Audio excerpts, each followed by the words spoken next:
నమస్కారం మాస్టారు. పిల్లలు, ఈ ప్రశ్నకి మీరు ఎవరు సమాధానం ఇస్తారు? నేను చెప్తాను మాస్టారు. భీమరావు, ఆగిపో. నువ్వు ఆ బల్లాన్ని తాకితే దాని వెనకాల ఉన్న మా భోజనం మైలైపోతుంది. నువ్వు కూర్చో. నువ్వు వెళ్ళి రాయి భీమరావు.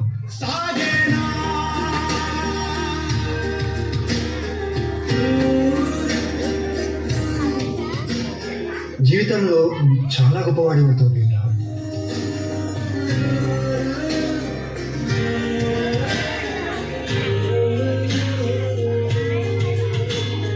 నీ వల్ల మా భోజనం మైలైపోయింది. ఇది కూడా నువ్వు పెట్టిను.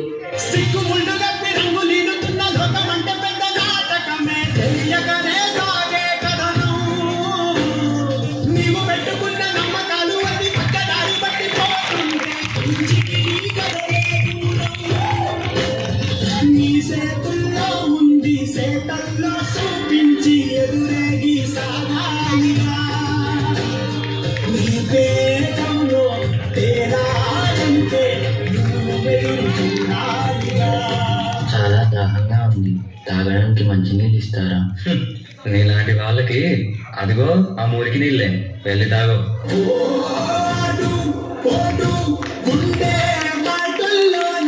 మనుషుల్ని మనుషుల్లా చూడండి, పశువుల్లా కాదు.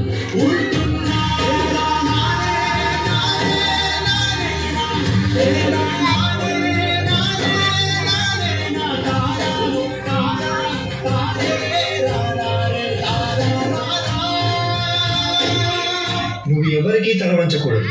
నీ చదువు నీ మార్గం కావాలి. విజ్ఞానమే నీ ధనం కావాలి. నీ వాళ్ళ కోసం నువ్వు ఒక దీపంలా నిలవాలి. నీ కృషి, పట్టుదల, దీక్ష మన భారతానికి రాజ్యాంగం కావాలి. ఇప్పటి నుంచి నీ ఇంటి పేరు నా ఇంటి పేరు అవ్వాలి. అందరూ నిన్ను అంబేద్కర్ అని పిలవాలి. సరేనా భీమరావు?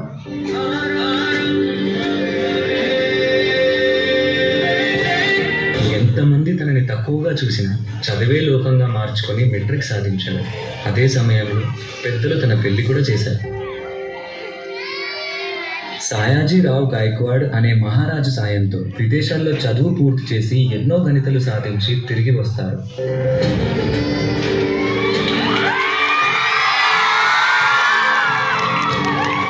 ఇన్ని సంవత్సరాలు గడిచినా ఈ ప్రజలు మారలేదు, మా బ్రతుకులు మారలేదు. ఎలాగైనా మా తలరాత్రులు మార్చే దేవుడివి నువ్వే కావాలి బాబా.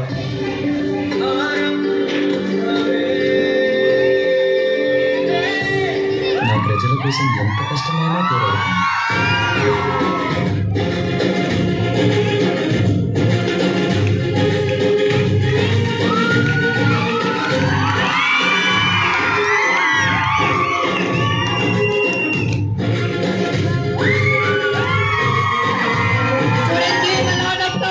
రాజ్యాంగం యొక్క వ్యవసాయుత కమిటీ అధ్యక్షుడిగా మిమ్మల్ని ఎన్నుకోవడం మాకు చాలా సంతోషంగా ఉంది. ఇన్నేళ్లకి నా ప్రజలకి, నా దేశానికి సేవ చేసే సమయం వచ్చింది. భారత రాజ్యాంగాన్ని నిర్మించే అవకాశం నాకు దక్కింది. దీనికోసం నా ప్రాణాలు అర్పించడానికైనా సిద్ధంగా ఉన్నాను.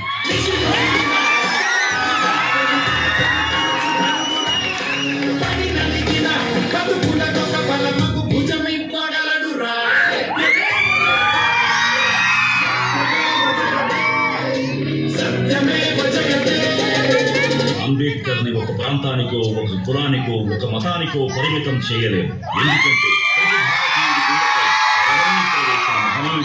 అందరి కలలు కన్నది ఆయన కలం. బడుగుల కోసం ధ్వనించింది ఆయన గళం. భారతదేశంలో రాజ్యాంగం ఉన్నంత వరకు ఆయన మన మధ్య బతికే ఉంటాడు.